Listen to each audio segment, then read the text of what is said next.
The best birthday present would be you disappearing from my life. The words hung in the air of Carrie's luxurious Manhattan apartment, suspended between us like a physical thing. My 24-year-old daughter didn't even look up from her phone as she delivered this blow, her manicured fingers continuing to scroll through Instagram as if she hadn't just shattered my heart into 1,000 pieces. "Carrie, I just wanted to discuss your birthday plans," I said, my voice steadier than I felt. "The reservation at Le Bernardin needs to be confirmed by tomorrow." She sighed dramatically, finally glancing up with thinly veiled annoyance. "Fine, whatever, book it. Just make sure they know about my dietary restrictions this time. Last year was humiliating." I nodded, making a mental note even as my mind reeled from her earlier statement. This beautiful young woman with her perfect blonde hair and curated wardrobe had once been a giggly toddler who wouldn't sleep unless I was holding her hand. Now she could barely stand to be in the same room with me unless I was opening my wallet. "And Mom?" she added, her tone softening artificially, the voice she used when she wanted something. "I've been thinking about what I want for my 25th. Trevor mentioned this investment opportunity." Of course.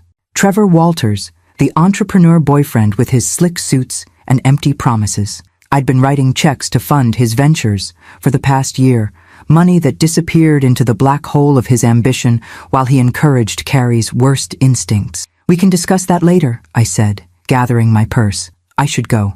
You clearly have plans." "Actually, Trevor's coming over in an hour," she replied, already returning her attention to her phone. "So yeah, you should probably head out."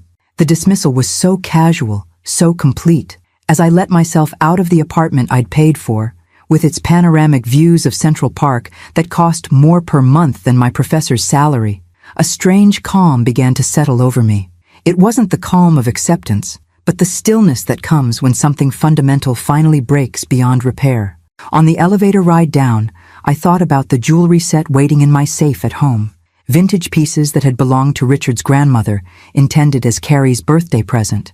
Alongside them was the letter I'd finally written after decades of secrets, revealing the truth I should have told her years ago. At home, I poured a glass of wine and sat at my kitchen table, surrounded by familiar books and the photographs chronicling a life devoted to a daughter who wasn't biologically mine. The largest frame held a picture of Richard and me on our wedding day, both of us young and hopeful, 12 years before his affair would test our marriage beyond anything we could have imagined. I picked up my phone and called Sarah, my oldest friend and the only person who knew the complete truth. "She wants me to disappear," I said when she answered, not bothering with a greeting. Sarah's sigh carried through the phone. "What happened this time?" I recounted the conversation, including Trevor's latest scheme to access Carrie's trust fund, the money Richard had left her, which she couldn't fully control until she turned 30. "Deanna," Sarah said finally, "you've given that girl everything. Your time, your love, your financial security, and it's never enough. She doesn't know what I've given her," I replied quietly. "That's the problem. Then maybe it's time she learned. You've protected her from the truth for 24 years. Look where that's gotten you both." After we hung up, I sat in my quiet house, surrounded by the ghosts of better days. I remembered the night Richard had confessed his brief affair with Julia, his graduate student. Remembered the shock that came 2 months later when he told me Julia was pregnant and wanted nothing to do with the baby. Remembered my impossible choice, walk away from my marriage or raise another woman's child as my own. I had chosen love, not just for Richard, but for the innocent baby who deserved a home and family. For 14 years, we'd been happy. Richard had been a devoted husband and father, his gratitude for my forgiveness evident in every thoughtful gesture and unwavering support. When he died of a sudden heart attack, Carrie and I had clung to each other in our grief. But somewhere in the decades since, something had changed. The sweet, sensitive teenager had hardened into a woman who measured her worth in designer labels and social media followers, who saw me not as the mother who had chosen her, loved her, sacrificed for her, but as a convenient ATM and occasional embarrassment. I walked to my study and opened my laptop. With methodical precision, I began canceling automatic payments, the rent on Carrie's apartment, her car lease, credit card bills, utilities, the monthly allowance that supplemented her barely there job at a PR firm, kept through connections rather than merit. Next, I drafted emails to my department chair requesting emergency personal leave, to my neighbor asking him to collect my mail, to my bank transferring funds to an account Carrie couldn't access. Finally, I called Sarah again. "I'm doing it," I said. "I'm giving her exactly what she asked for." "Deanna, are you sure? Disappearing won't solve anything." "I'm not just disappearing," I replied, a strange lightness entering my voice. "I'm leaving her the truth, all of it, the documents, the letters, everything. And if she can't handle it, then she'll finally understand what real love looks like. Not the conditional kind she's been practicing, but the kind that chooses someone over and over again, even when it breaks your heart." After hanging up, I opened my safe and removed the jewelry box and envelope. Tomorrow, I would place them on the dining room table before I walked away from the life I'd built. One last gift from a mother who had always loved her daughter enough to give her exactly what she needed, even when it wasn't what she wanted. Morning light filtered through my bedroom curtains as I packed a single suitcase. 25 years of motherhood, and I was leaving with just the essentials: clothes, toiletries, my laptop, and a few cherished books. The rest, the accumulation of a life built around family, would stay behind, along with the secrets I'd guarded for too long. I moved methodically through the house, touching familiar objects like a benediction. The reading chair where I'd nursed Carrie through childhood fevers, the kitchen table where we'd celebrated birthdays, science fair victories, college acceptance letters, the mantle with photographs chronicling her transformation from gap-toothed child to polished young woman. I selected certain photos to leave behind with the documents, ones that told a story Carrie had forgotten, or perhaps never understood. Her 5th birthday, my eyes shadowed from sleepless nights spent nursing her through pneumonia. Her high school graduation, my expression radiant with pride despite the second mortgage I'd just taken to fund her college dreams. Richard's funeral, her hand gripped tightly in mine as we faced an unimaginable future together. Sarah arrived at 10, her expression a mixture of concern and reluctant support. "You don't have to do this," she said, watching me arrange documents on the dining room table. "Yes, I do." I smoothed the edge of Julia's letter, written to Richard when she discovered her pregnancy. "She asked for this. She asked for you to disappear, not to drop a nuclear bomb on her identity." I paused, hand hovering over Carrie's original birth certificate. "She deserves the truth, Sarah. I thought I was protecting her all these years, but maybe I was just protecting myself from losing her. And now? Now I've already lost her." I placed the jewelry box in the center of the arrangement. "I'm just making it official." The envelope containing my own letter to Carrie was the last item. I'd rewritten it a dozen times, struggling to distill 24 years of complicated love into words that wouldn't sound like justification or accusation.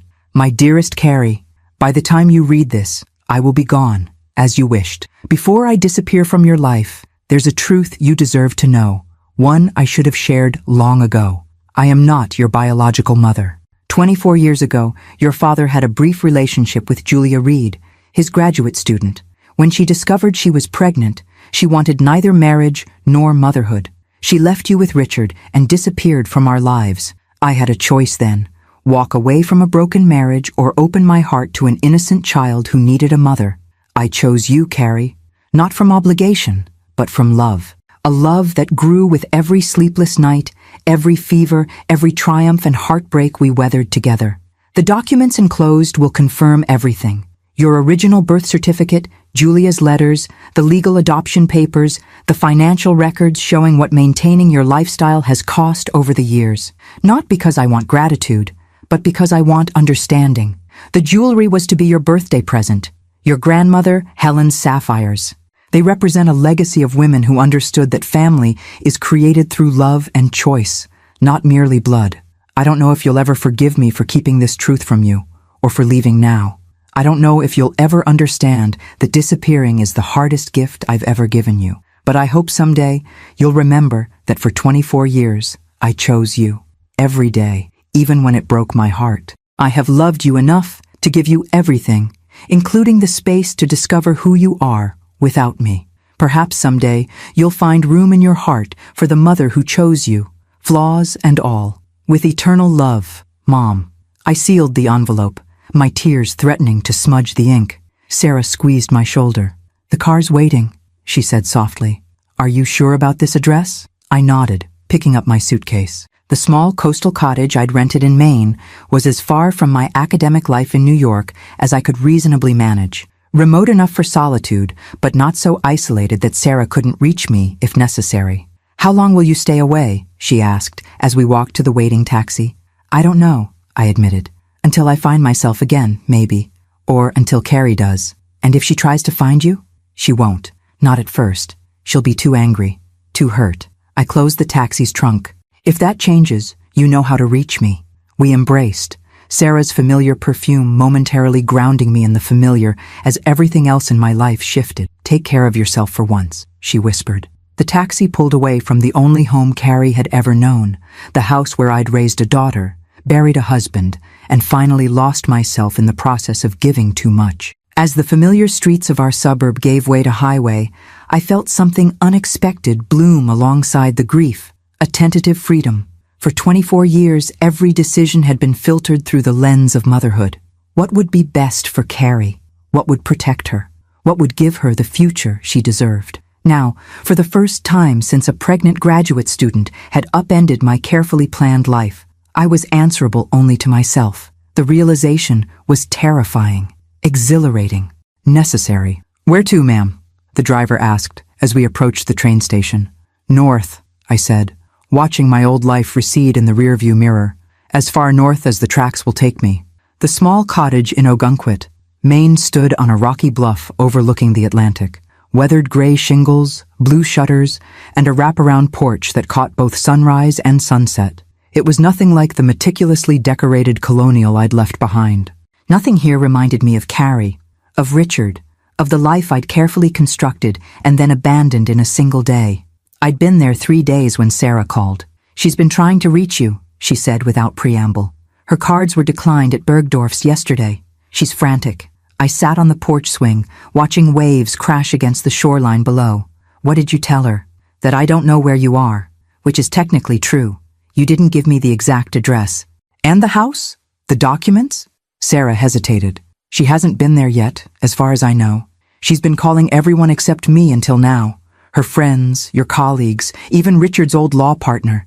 She seems to think you're just teaching her a lesson, that you'll come back when she apologizes." The irony wasn't lost on me. After years of emotional distance, Carrie suddenly wanted my attention, not out of concern for my well-being, but because her financial pipeline had been cut off. Has she mentioned Trevor? No, but I saw them arguing outside her building yesterday when I was checking on things. "You're spying on my daughter?" Despite everything, maternal concern flickered. "Just making sure she's okay," Sarah defended. "She looks fine, Deanna. Angry, but fine." After we hung up, I walked along the beach, the cold May wind whipping strands of hair across my face. What was Carrie doing right now? Had she realized yet that this wasn't a temporary punishment, but a fundamental shift? That the credit cards wouldn't suddenly reactivate? The rent wouldn't magically be paid? The monthly allowance wouldn't appear in her account? Had she gone to the house yet? Found the carefully arranged evidence of a life built on secrets and sacrifice? Part of me wanted to call her, to explain, to soften the blow that was coming. But that impulse, to protect her from consequences, to smooth her path, was precisely what had led us here. For once, I needed to protect myself instead. I'd spent the first days in Maine in a fog of grief and doubt, alternately questioning and defending my decision. But as salt air cleared my head, I began to recognize how completely I'd lost myself in motherhood. Not the healthy devotion of a parent who nurtures independence, but the martyrdom of someone who enables dependency. After Richard died, I'd substituted material indulgence for emotional connection, perhaps trying to compensate Carrie for her father's absence. Each time she'd pulled away, I'd tried to buy her back with greater generosity, creating a cycle that diminished us both. She'd become entitled, I'd become a doormat. On the 7th day, as evening approached, my phone rang with a number I didn't recognize. "Hello? Where the hell are you?" Carrie's voice, tight with fury, shot through the line. "My apartment manager is threatening eviction. My cards are all declined. And you're what, on some middle-aged crisis vacation?" I closed my eyes, steadying myself. "I gave you what you asked for, Carrie." I disappeared. "This isn't funny, Mom. I have bills to pay. Commitments." "No, you have bills that I pay and commitments I fund," I corrected gently. "There's a difference." So this is punishment for what I said? Fine. I'm sorry I hurt your feelings. Can we be adults now and fix this mess? The familiar pattern, her transgression, my forgiveness, nothing fundamentally changing. Not this time. Have you been to the house yet? I asked. A pause. No. Why would I go there? I need you to fix my accounts, not... I left something for you there. On the dining room table. What, money? Mom, I need direct deposits, not cash. My rent is... Not money, I interrupted. The truth. About everything. The silence stretched, pregnant with possibility. In that moment, I could almost see her, brow furrowed in confusion, mouth tightening with impatience, already calculating whether this trip to the suburbs was worth her time. What truth? She finally asked, suspicion creeping into her voice. What are you talking about? Go to the house, Carrie. Read what I left you. Then if you still want to talk, call Sarah. She knows how to reach me. This is ridiculous. Just tell me. I ended the call, my hand trembling. How many times had I yielded to that demanding tone, that expectation of immediate compliance? The pattern was so ingrained that even now, miles away and resolved to change, I felt the pull to acquiesce. My phone immediately rang again. I silenced it, then powered it off completely. Whatever happened next was beyond my control. I had laid the truth bare. How Carrie responded to it would reveal whether there was anything left between us worth saving. That night, I dreamt of the day we'd brought Carrie home from the hospital, her tiny, perfect fingers wrapped around mine, her newborn scent intoxicating. In the dream, Julia stood in the corner of the nursery, her face obscured, watching silently as I rocked a baby that had grown in another woman's body, but would be nurtured by my heart. I woke at dawn, tears dampening my pillow, the dream's message clear. Carrie had never truly been mine to keep. Perhaps she had never been mine to lose either. Days passed like waves against the shore, rhythmic, relentless, gradually reshaping the landscape of my new life. I established routines in the cottage, morning walks along the beach, afternoons reading books I'd postponed for years, evenings watching sunsets paint the sky in colors I'd forgotten existed. 1 week after Carrie's call, Sarah texted. She went to the house, spent hours there, left looking shell-shocked. No contact since. I stared at those words, imagining Carrie at our dining room table, surrounded by the evidence of her origins. The birth certificate naming Julia Reed as her biological mother, the letters between Julia and Richard, documenting their brief affair and her subsequent pregnancy, the legal adoption papers I'd signed when Carrie was 6 months old, the financial records showing the second mortgage, the depleted retirement accounts, the credit card debt I'd accumulated, ensuring she wanted for nothing. Had she read my letter? Opened the jewelry box with her grandmother's sapphires? Did she understand now that I had chosen her, over and over again, when I had no biological obligation to do so? Or had she seen only betrayal in those documents, proof that her entire life was built on a foundation of secrets? I didn't respond to Sarah's text. Some journeys had to be walked alone, and Carrie was taking her first steps on a path I shouldn't, navigate for her. 2 more weeks passed. May turned to June, bringing warmer temperatures and tourists to the small coastal town. I found part-time work at a local bookshop, using my literature background without the pressure of academia. The owner, Grace, was a silver-haired woman who asked few questions but offered gentle company during quiet afternoons when customers were scarce. "Someone called for you yesterday," she mentioned one morning as we unpacked a shipment of new releases. "Young woman, wouldn't leave a name. Said she'd try your cell." My heart skipped. "Did she say anything else?" Grace shook her head. "Just asked if you worked here." I said yes, but gave no details. Seemed right, given your situation. I'd told Grace nothing specific, just that I was taking a sabbatical after a family situation. But her kind eyes held the wisdom of someone who recognized a woman in the midst of reinvention. That night, I turned my phone on for the first time in days. There were messages from colleagues, a few from friends, but nothing from Carrie. I was about to power it off again when it rang in my hand. Sarah's number. "Trevor left her," she said immediately. "Apparently he's been planning an exit since her funds dried up, but waited until after her birthday party to make it official." "She still had the party?" I asked, surprised that Carrie could maintain social appearances while her life imploded. "Scaled down. But yes, from what I gather, he convinced her to spend the last of her accessible money on it. promising some investment would pay off right after. Classic Con. The day after the party, he cleared out his things and ghosted her. The maternal instinct to protect, to rush back and help Carrie pick up the pieces, surged within me. I tamped it down. How is she handling it? Hard to say. Her social media's gone dark. No posts in over a week, which is unprecedented for her. She's been evicted from the apartment. I offered my guest room, but she refused. Where is she staying? Alarm crept into my voice. With a college friend for now. Sarah hesitated. She's been asking questions about Julia. I think she might be trying to find her. The news hit me like a physical blow. Of course Carrie would want to find her biological mother now, the woman who had given birth to her and then disappeared, a mirror image of what I had done, albeit under vastly different circumstances. Should I come back? I asked, suddenly uncertain of the path I'd chosen. No, Sarah replied firmly. This is her journey now, Deanna. You gave her the truth. Let her find her way through it. After hanging up, I walked to the beach, watching stars emerge above the darkening ocean.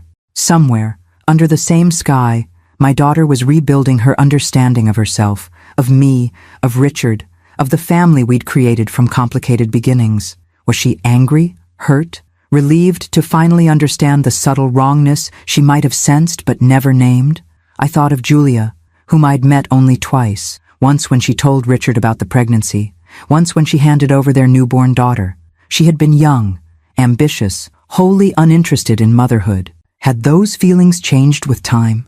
Would she welcome Carrie into her life if found, or reject her a second time? The protective impulse rose again, stronger. I should go back, shield Carrie from another potential abandonment, help her process this seismic shift in her identity. But then I remembered her words. The best birthday present would be you disappearing from my life. Some gifts, once given, cannot be taken back. Summer settled over the Maine coast like a warm blanket. I established routines that anchored my days. Morning swims in the ocean, afternoons at the bookshop, evenings writing in a journal I'd started to process my evolving emotions. The cottage began to feel less like an escape and more like a sanctuary, a place where I could rediscover the woman who had existed before motherhood consumed my identity. In July, Sarah visited, bringing news from New York like offerings from a world I'd once inhabited. "She's working," Sarah said as we walked along the shore, waves lapping at our ankles. Actually working, not the performative role she had at that PR firm, waitressing at a restaurant in Brooklyn. I absorbed this information, trying to picture Carrie, with her designer sensibilities and carefully maintained manicure, carrying plates and taking orders. "Is she okay?" I asked, the question inadequate for all I wanted to know. "She's different," Sarah replied thoughtfully. "Quieter, less concerned with appearances. She sold most of her luxury items to cover debts Trevor left behind." She glanced at me. "She's been seeing a therapist, twice a week." "That's good," I said, genuine relief washing through me. Carrie had always rejected my suggestions of therapy after Richard died, insisting she was fine, even as her behavior grew increasingly materialistic and distant. "She asks about you," Sarah added, bending to pick up a shell. "Not directly, but in roundabout ways. How you were when she was little. What your marriage to Richard was like before." "Before Julia," I finished. "Yes." Sarah handed me the perfect scallop shell she'd found. She tracked Julia down, by the way. My step faltered. "And?" "They met for coffee. Once. Julia was civil but distant, from what Carrie said. Made it clear she has no interest in playing mother now." The knot of anxiety I'd carried for months loosened slightly. Not because I was glad Julia had rejected Carrie. No mother would wish such pain on her child, biological or not, but because my deepest fear had been that Carrie would find in Julia the perfect mother figure to replace me, without the complicated history of secrets and sacrifice. "That must have hurt her," I said. "I think it clarified things, actually." Sarah gazed out at the horizon. She said something interesting afterward. "At least my mom chose me, even if she lied about it. First time I've heard her call you Mom since you left." That night, after Sarah departed for New York, I sat on the porch watching stars emerge above the water. The shell Sarah had given me rested in my palm, its delicate ridges and perfect symmetry, a natural wonder. Like motherhood, I thought, a common miracle that nonetheless transformed everything it touched. August brought a heat wave and a letter forwarded by Sarah. I recognized Carrie's handwriting immediately, the distinctive slant of her letters, the precise way she formed her G's and I's. For days, I carried it unopened, both longing for and dreading its contents. Finally, one evening as thunder rumbled in the distance, I opened the envelope. Mom, I don't know where to begin.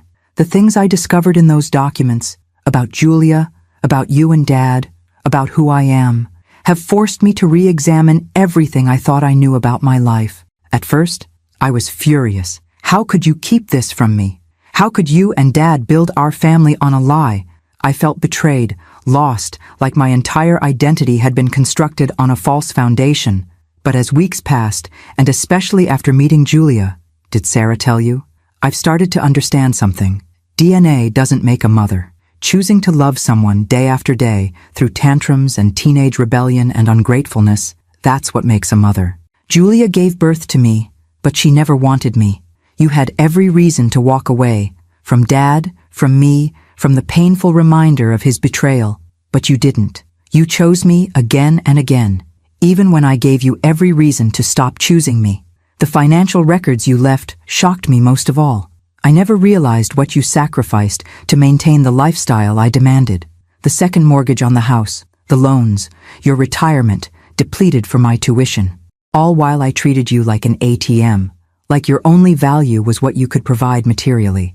I've been seeing someone, a therapist. She's helping me understand how entitled I'd become, how I used material things to fill an emptiness I couldn't name. Maybe I always sensed, somehow, that part of my story was missing, and tried to fill that void with possessions, with Trevor's validation, with a curated online persona that had nothing to do with who I really am. I don't know if you can forgive me for how I've treated you. I'm not sure I deserve forgiveness, but I wanted you to know that I'm trying to become someone worthy of the sacrifices you made, someone who understands that real love isn't about what you can get, but what you're willing to give. I miss you, Mom. Not your money or what you could do for me, but you, your wisdom, your quiet strength, the way you always smelled like books and coffee. Whenever you're ready, if you're ever ready, I'd like to start again. Love, Carrie P.S. The sapphires are beautiful. I keep them in their box, a reminder of a legacy I haven't yet earned. Tears blurred my vision as thunder cracked overhead and rain began to fall, nature's percussion accompanying the earthquake in my heart. The letter changed everything and nothing. In the days that followed, I carried Carrie's words with me like a talisman, rereading them until the paper grew soft along its creases. Her acknowledgement of my sacrifices, her recognition of her own entitled behavior. These were the validations I'd never allowed myself to seek, believing that true maternal love demanded uncomplaining sacrifice. And yet, I didn't immediately pack my bags and return to New York. Something held me back, not anger or resentment, but a dawning realization that our relationship could never heal if we simply resumed our old patterns. Carrie was finding herself without the financial safety net I'd always provided. I was rediscovering the woman I'd been before motherhood became my defining characteristic. We both needed to complete these journeys before attempting to build something new between us. So I wrote back, a long letter detailing my own regrets and revelations. How I'd enabled her dependency out of guilt over the circumstances of her birth. How Richard and I had planned to tell her the truth when she was 18, but his sudden death had left me terrified of losing her too. How my love for her had always been real.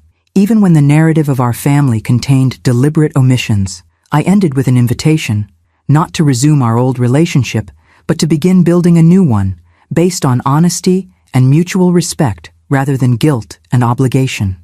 Summer faded into autumn. The tourists departed, leaving Ogunquit peaceful and windswept. I continued working at the bookshop, finding unexpected joy in recommending novels to the locals who became regular customers. Grace offered me more responsibility, including organizing a series of author readings that drew surprisingly large crowds for a small coastal town in the off-season. Sarah kept me updated on Carrie's progress. She'd moved into a small apartment in Brooklyn that she could afford on her waitressing salary. She'd cut ties with the friends who disappeared when her lifestyle changed. Most surprisingly, she'd enrolled in community college courses in social work, a field so removed from her previous aspirations that I almost didn't believe it until Sarah forwarded a picture of Carrie's student ID. We exchanged emails and occasional phone calls, cautious at first, then gradually more open. I told her about my life in Maine, the bookshop, the friends I'd made, the peace I'd found in simplicity. She shared stories from her restaurant job, her classes, her therapy sessions. We were getting to know each other as adults, without the complicated dynamics that had defined our relationship for so long. In November, Carrie asked if she could visit for Thanksgiving. I agreed, both excited and apprehensive about this next step. The day before her arrival, I found myself obsessively cleaning the cottage, rearranging books, buying groceries for elaborate meals, falling back into the caretaking role I'd always assumed with her. Catching myself mid-frenzy, I put down the cleaning supplies and walked to the beach. The November wind whipped my hair around my face as I reminded myself that this visit wasn't about proving my worth through perfect housekeeping or gourmet meals. This was about two women seeing each other clearly, perhaps for the first time. Carrie arrived on Thanksgiving morning, stepping off the bus with a single duffel bag and an uncertain smile. The physical transformation was startling. Gone were the designer clothes and professionally highlighted hair.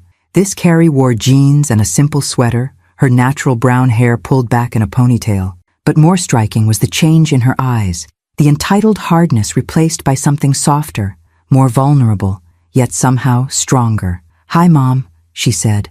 The familiar greeting now waited with new understanding. We hugged awkwardly, then more genuinely, holding each other on that windy street corner as passengers disembarked around us. The cottage felt smaller with two people, but not uncomfortably so. We moved around each other carefully at first, then with increasing ease as we prepared the simple Thanksgiving meal I'd planned. Roast chicken instead of turkey, fresh bread from the local bakery, vegetables from the farmer's market. "No marshmallow sweet potatoes?" Carrie asked, a hint of their absence the only reference to our elaborate holiday traditions of the past. "I thought we might start some new traditions," I replied. That evening, after dinner, we sat on the porch bundled in blankets against the November chill, watching stars emerge above the ocean. The silence between us was comfortable, no longer charged with unspoken resentments or expectations. "I found some of Julia's research papers online," Carrie said eventually. "She's brilliant. Distinguished professor of economics now." I tensed slightly, uncertain where this was leading. "I can see why Dad was attracted to her," she continued. "They probably had that in common. The analytical mind, the ambition." She glanced at me. "But you know what she doesn't have? The capacity to love someone else's child as her own, to choose family over ego. Carrie, you don't need to." "I do, though." She turned to face me fully. "Meeting Julia helped me understand what real motherhood is. She gave birth to me, but you gave me everything else. A home, values, unconditional love, even when I was profoundly unlovable." Tears threatened, but I held them back. "I made mistakes too. Keeping the truth from you for so long was wrong," she acknowledged. "But I understand why you did it. You were trying to protect me in your way, just like I was trying to protect myself by building a life around things that couldn't reject me."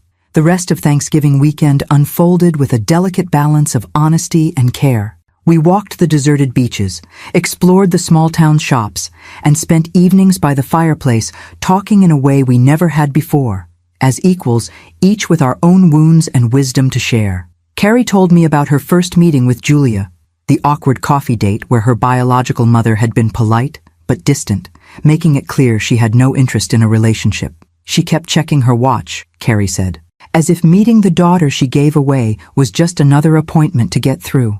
I held back my instinctive defense of the woman, that not everyone is equipped for motherhood, that Julia had at least made the responsible choice to give Carrie to people who wanted her rather than raising her resentfully.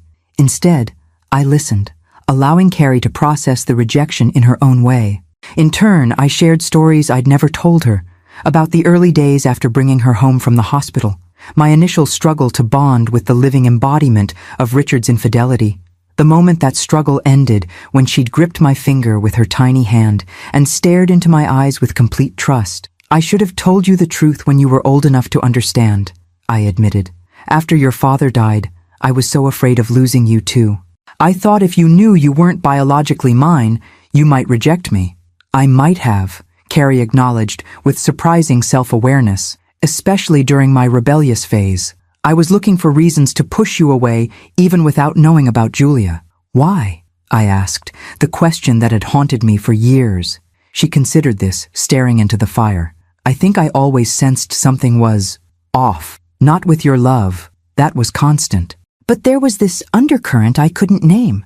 The way Dad would sometimes look at us both with this expression of, I don't know, gratitude mixed with guilt. The way certain family medical history questions made you change the subject. She twisted a strand of hair around her finger, a habit from childhood that I hadn't seen in years. When you don't have explanations for those disconnects, you make up your own. I decided it must be that I wasn't good enough, or that you were hiding disappointment in me. So I tried to make myself immune to your approval by acting like I didn't need it. On Sunday, as Carrie prepared to return to New York, we stood awkwardly in the cottage's small entryway, both aware that this visit had marked a turning point, but uncertain what came next. "You're not coming back, are you?" she asked. "To New York, I mean. Not permanently." The question caught me off guard. I'd been so focused on healing our relationship that I hadn't fully articulated my own future plans, even to myself. "I don't know," I answered honestly. "This place has become important to me. I found something here I didn't know I was missing." She nodded, no trace of the entitlement that would once have demanded my return to accommodate her needs. "I think I understand. You're building a life that's about you, not just about being my mom. That doesn't mean I don't want you in it," I added quickly. "I know." She smiled, a genuine expression free from the calculated charm she'd once wielded like a weapon.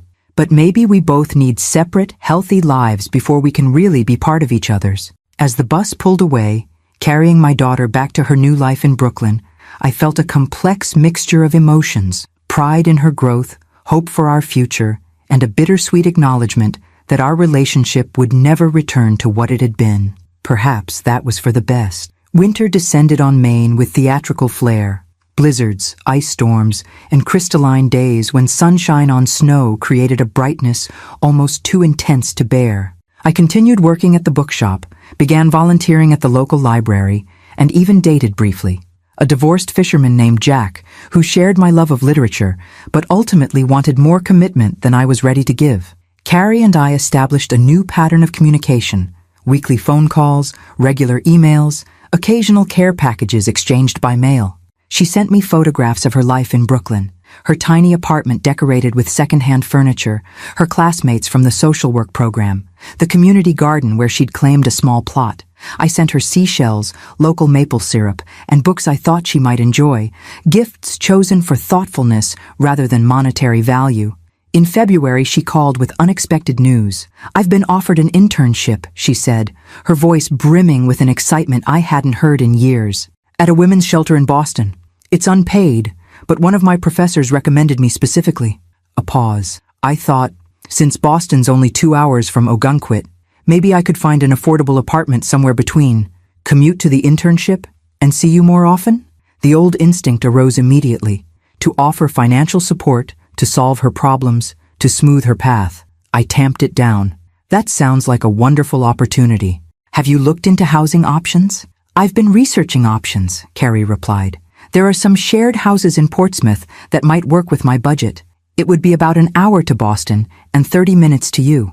"That sounds sensible," I said, pride blooming at her practical approach. The old Carrie would have found the cheapest apartment in the most expensive neighborhood, then expected me to cover the shortfall. This new version was building her life within her means. "I'd need to stay somewhere while I look at places, though," she ventured. "Maybe with you? Just for a week or so?" "Of course," I said, genuinely pleased at the prospect. Our Thanksgiving visit had been healing but brief. This would give us more time to continue rebuilding our relationship, stone by patient stone. In March, Carrie arrived with 2 suitcases and a determined expression. The winter had been harsh that year, and though calendar spring had technically arrived, stubborn patches of snow still clung to the shadows, and the wind carried a biting chill. "Not exactly the coastal paradise I imagined," she joked, as we unloaded her bags from the taxi. "Wait until June," I promised. "It transforms completely." The cottage felt different with Carrie, as a semi-permanent resident rather than a visitor. We established routines. I took morning shifts at the bookshop while she searched for apartments online and scheduled viewings. Evenings, we cooked together and talked about her upcoming internship, her studies, my growing responsibilities at the bookstore. We were learning to exist in the same space without the old dynamics asserting themselves, no longer caretaker and dependent, but two adults with separate lives that had room for connection. During her second week, as we walked along the winter-ravaged beach, she brought up the topic we'd largely avoided since Thanksgiving. "I've been thinking about Dad a lot lately," she said, hands buried deep in her coat pockets against the chill. "About what he knew, what choices he made."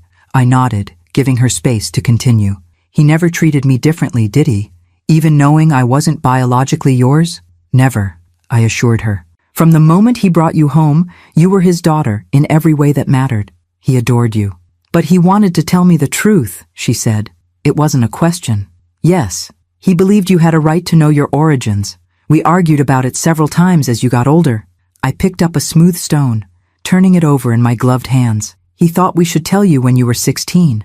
I was the one who insisted on waiting." "Why?" No accusation in her voice, just genuine curiosity. I thought carefully about my answer, wanting to give her the complete truth she deserved.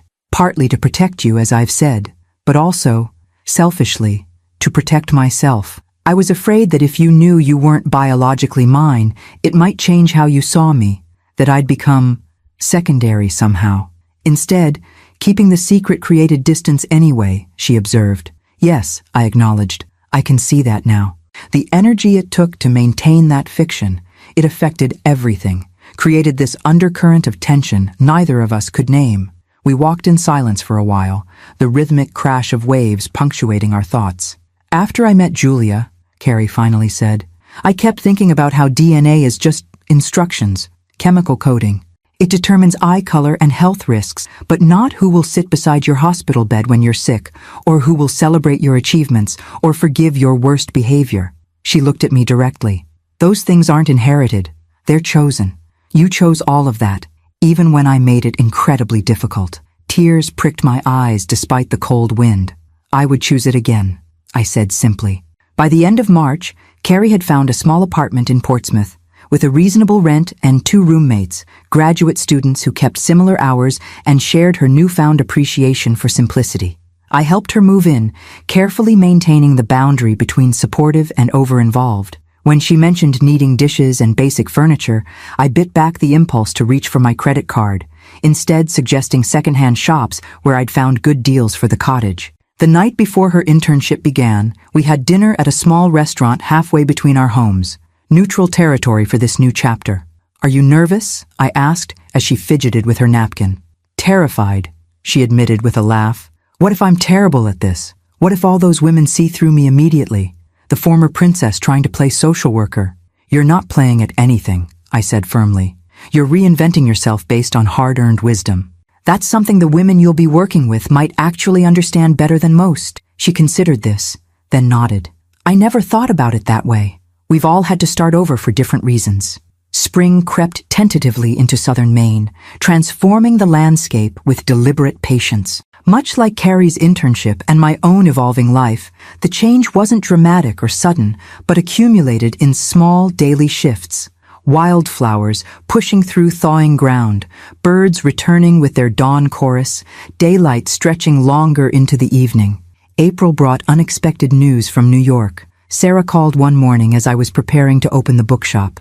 "Julia Reed is looking for Carrie," she said without preamble. "She showed up at my office yesterday." I gripped the phone tighter. What did she want? To reconnect, apparently. Said their coffee meeting left her with unresolved feelings, and that she's in a different place now, regarding motherhood. Sarah's tone made her skepticism clear. She asked if I knew how to reach Carrie. And? My protective instinct flared immediately. I said I'd pass along her contact information if Carrie wanted it. Nothing more. A pause. "Should I tell her, Deanna?" I closed my eyes, forcing down the surge of fear. This was exactly the scenario I'd dreaded for 24 years. Julia returning, wanting the daughter she'd once abandoned, potentially replacing me in Carrie's heart. "Yes," I said finally. "It has to be Carrie's choice. We can't keep making decisions about her relationship with Julia without her knowledge." After hanging up, I stood in my kitchen, hands braced against the counter as I processed the implications. Julia's reappearance felt like a test of everything Carrie and I had built over the past months. The honesty, the careful boundaries, the new appreciation for each other beyond the biological connection we lacked. That evening, I called Carrie. We'd settled into a routine of twice-weekly calls, respecting each other's separate lives while maintaining our growing connection. She answered on the third ring, her voice tired but satisfied after a long day at the shelter. "Julia contacted Sarah," I said, after our usual exchange of pleasantries. "She's asking to see you again." The silence stretched so long I thought we'd lost the connection. "Carrie? I'm here," she replied, her voice carefully neutral. "Did Sarah give her my information?" "No. She wanted to check with you first." Another pause. "What do you think I should do?" The question was a landmine. The old me would have discouraged the meeting, found subtle ways to highlight Julia's abandonment, protected my position as Carrie's real mother. But that approach had led us to the breaking point that caused our separation in the first place. "I think that's entirely your decision," I said carefully. "You're an adult. Your relationship with Julia, whether you want one or not, is yours to define. But how would you feel if I met with her again?" I took a deep breath, choosing complete honesty over protective half-truths. "Scared," I admitted. "Afraid that she might try to claim a relationship she hasn't earned, that you might be hurt again if her interest proves temporary, that I swallowed hard, that I might become less important to you." "Mom," she said, the word now weighted with deeper meaning than before. "Meeting Julia the first time made me appreciate you more, not less. She gave birth to me, but you're my mother. Nothing will change that." Tears pricked my eyes. "Thank you for saying that. It's not just saying it, it's the truth." I heard her take a breath. "I think I will meet her, though. There are questions I have that only she can answer. Medical history, for one thing. And I want to understand why she's reaching out now, after all this time." "That makes sense," I said, meaning it despite my lingering anxiety.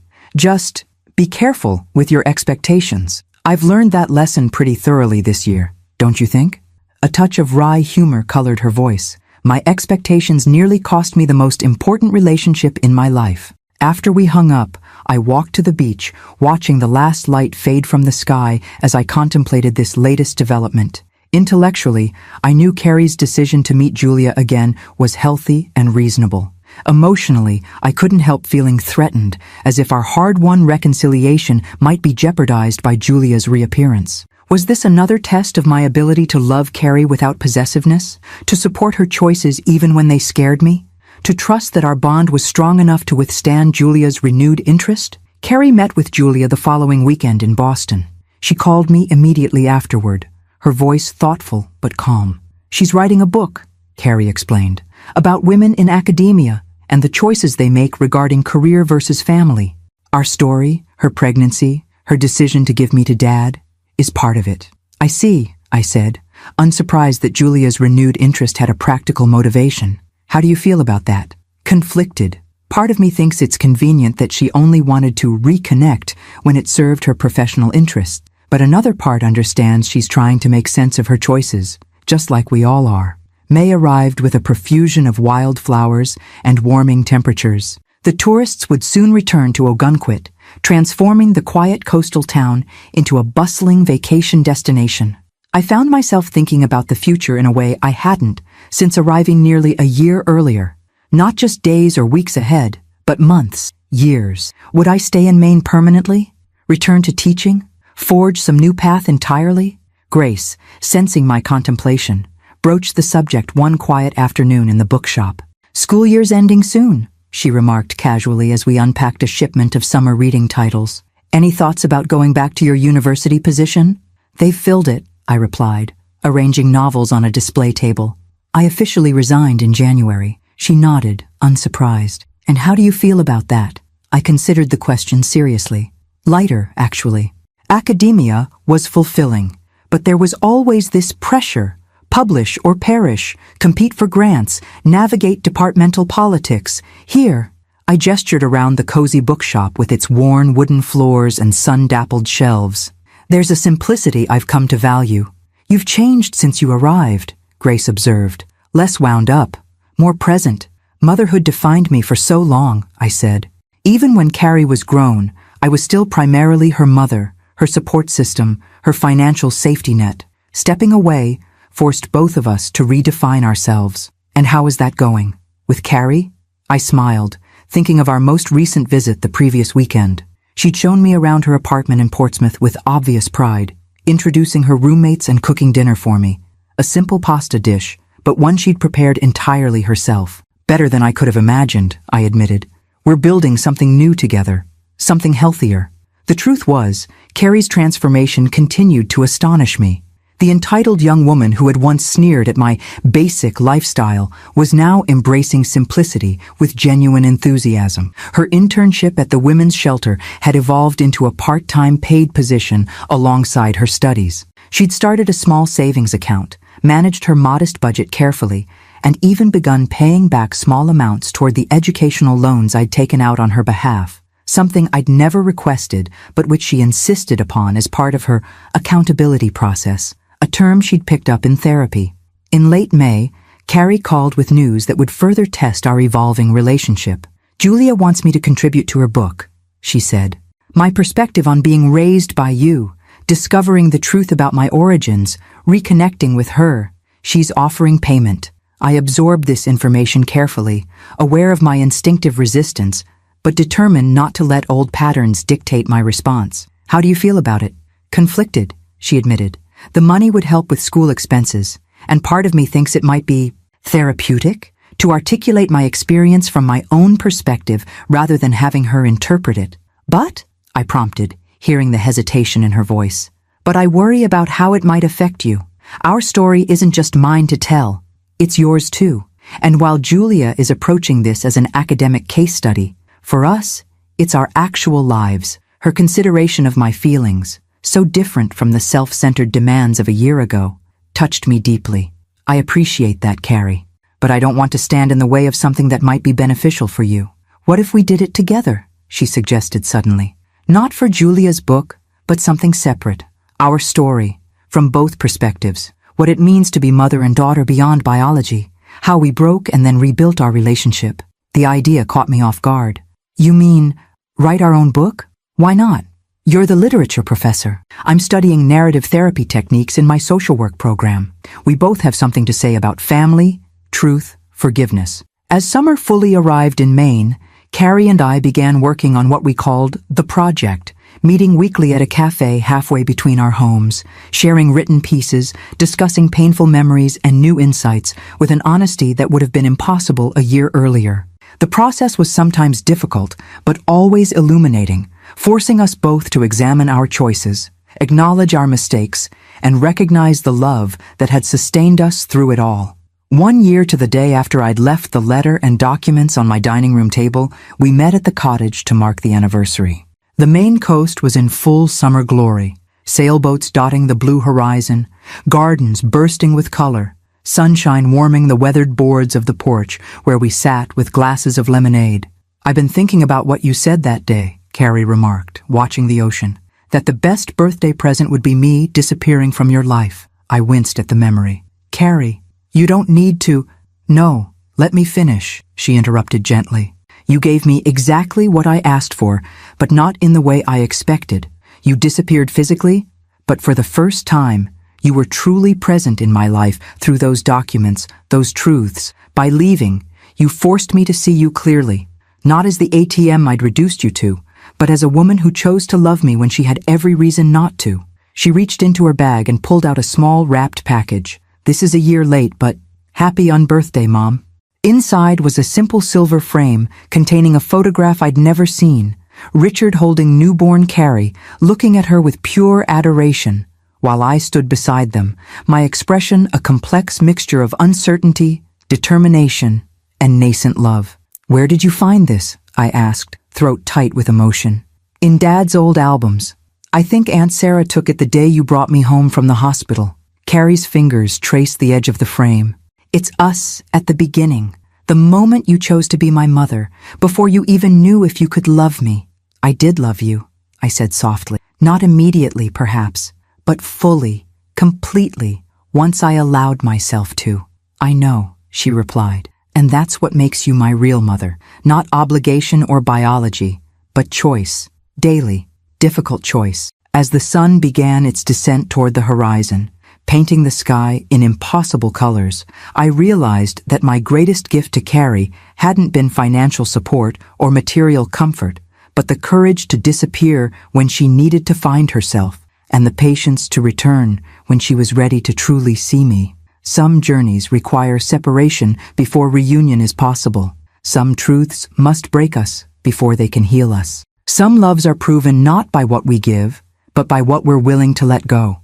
The cottage had never looked more beautiful than it did on this June evening, its weathered shingles glowing gold in the setting sun, gardens bursting with early summer blooms. Strings of white lights crisscrossed the backyard, transforming the space into an enchanted wonderland.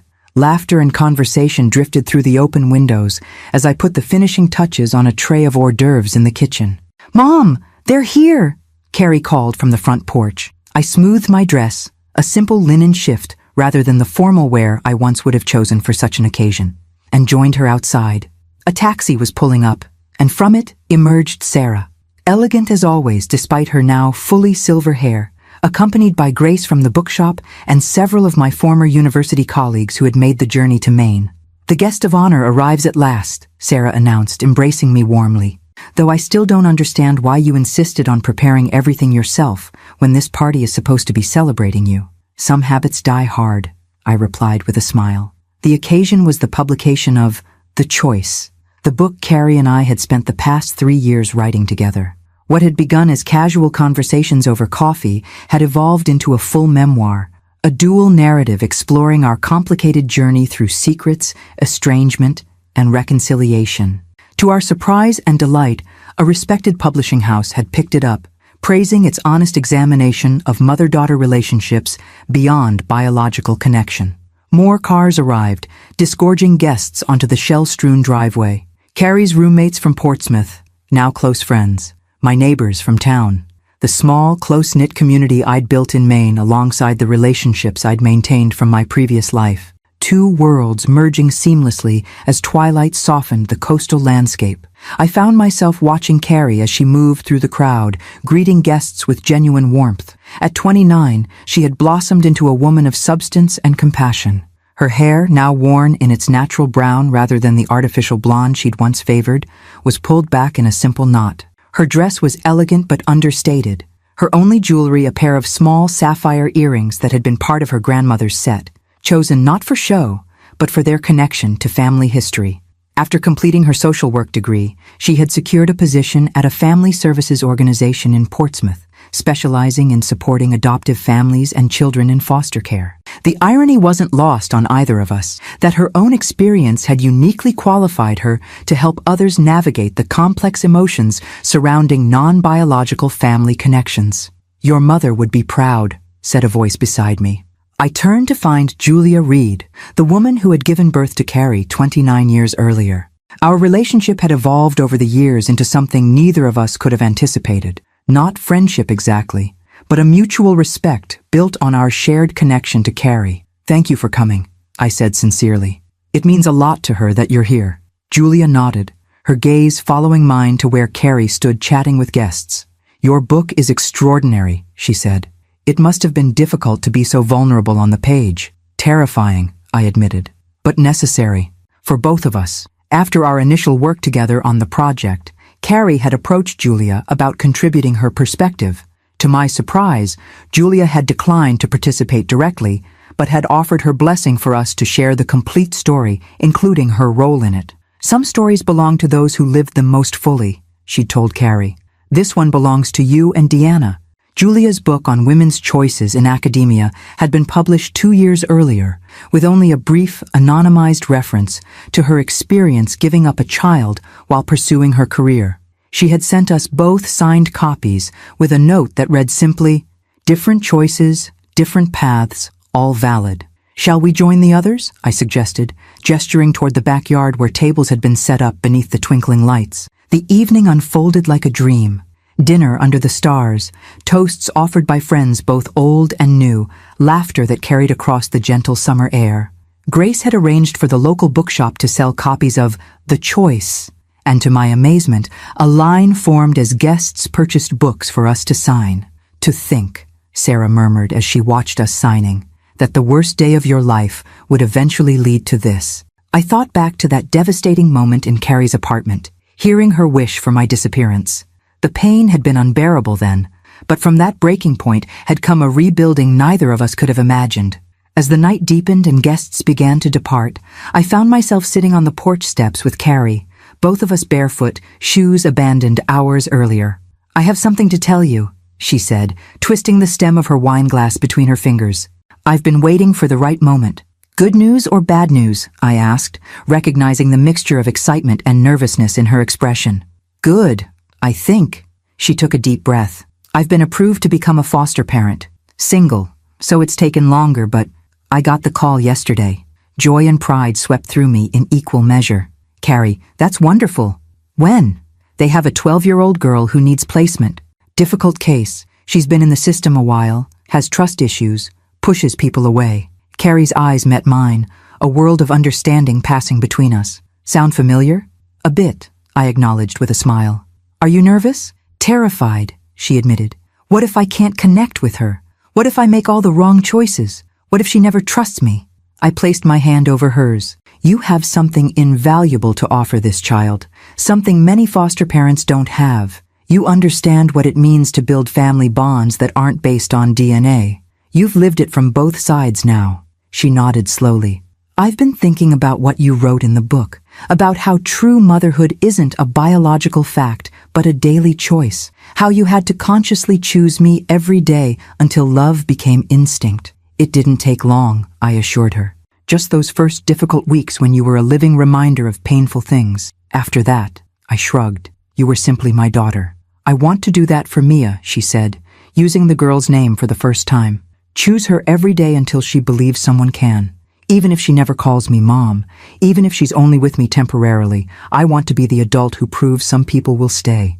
Later that night, after all the guests had departed, and Carrie had gone to bed in her old room in the cottage, now hers whenever she wanted it, I sat alone on the porch, watching stars emerge above the dark ocean. 5 years ago, I had fled to this place in pain and confusion, certain only that I could no longer continue in a relationship that diminished us both. Never could I have imagined the journey that would follow, the painful truths that had to be confronted, the gradual rebuilding of trust, the unexpected joy of knowing my daughter as an adult woman of substance and compassion, or that the greatest act of motherly love would be not sacrifice, but honesty, the courage to reveal painful truths and allow Carrie to find her own way through them.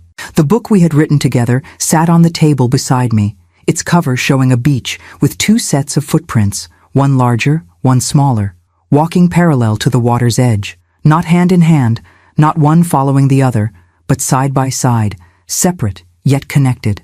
Inside, our alternating chapters told the story from both perspectives: the mother who chose to love a child not biologically hers, the daughter who had to lose that mother temporarily to truly appreciate her worth.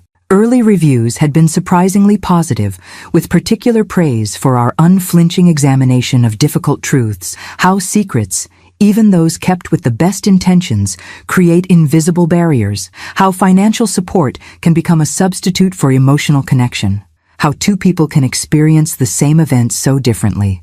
Most gratifying were the letters already arriving from readers who saw themselves in our story: adoptive parents, estranged adult children, families rebuilding after secrets had torn them apart. "You put words to feelings I've carried my entire life," one woman wrote. "For the first time, I feel understood." A sound from the cottage drew my attention.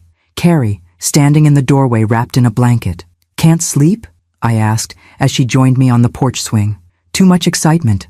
And I keep thinking about Mia, about what her first night with me will be like." I smiled, remembering the anxiety I'd felt bringing newborn Carrie home from the hospital, the terror that I wouldn't know how to love her properly, the fear that she would somehow sense I wasn't her biological mother. "It will be awkward and terrifying and eventually wonderful," I told her, "just like all the most important relationships in life." We sat in comfortable silence, watching the moonlight play across the ocean. The painful past that had once threatened to destroy us had been transformed into something precious, a hard-won wisdom that Carrie would now carry forward to another child in need of chosen love. "Do you ever regret it?" she asked suddenly. Taking me in after what Dad did? All those years of sacrifice? Never, I said without hesitation. Not even during our worst times. Loving you changed me, Carrie. Made me more than I would have been without you. She leaned her head against my shoulder, a gesture so natural now, but one that would have been unthinkable in those last bitter months before our separation. I'm going to make mistakes with Mia, she said softly. I know that, but I hope I can give her what you eventually gave me, the truth, even when it's painful, the space to become herself, even when it's scary to let go. The knowledge that family isn't just about who gave birth to you, but who chooses to stand beside you day after day. In the distance, the lighthouse beam swept across the water, a steady pulse of light guiding ships safely to shore. I thought about the journey Carrie and I had taken, from the broken relationship that had prompted my disappearance to this moment of deep connection. The path had not been straight or easy, but each difficult step had led us here, to a truth more complex and beautiful than the comfortable lies we'd lived with for so long. As Carrie drifted to sleep against my shoulder, I watched the stars wheel overhead and felt a profound peace settle over me. The woman who had fled New York 5 years ago, broken by her daughter's rejection, could never have imagined this future. But then, the greatest journeys often begin with a single painful step away from everything familiar. Sometimes we must disappear to be truly seen. Sometimes we must break apart to rebuild something stronger. And sometimes, the greatest gift a mother can give her child is not protection from painful truths, but the courage to face them together, side by side, separate but connected, each walking her own path along the same shore.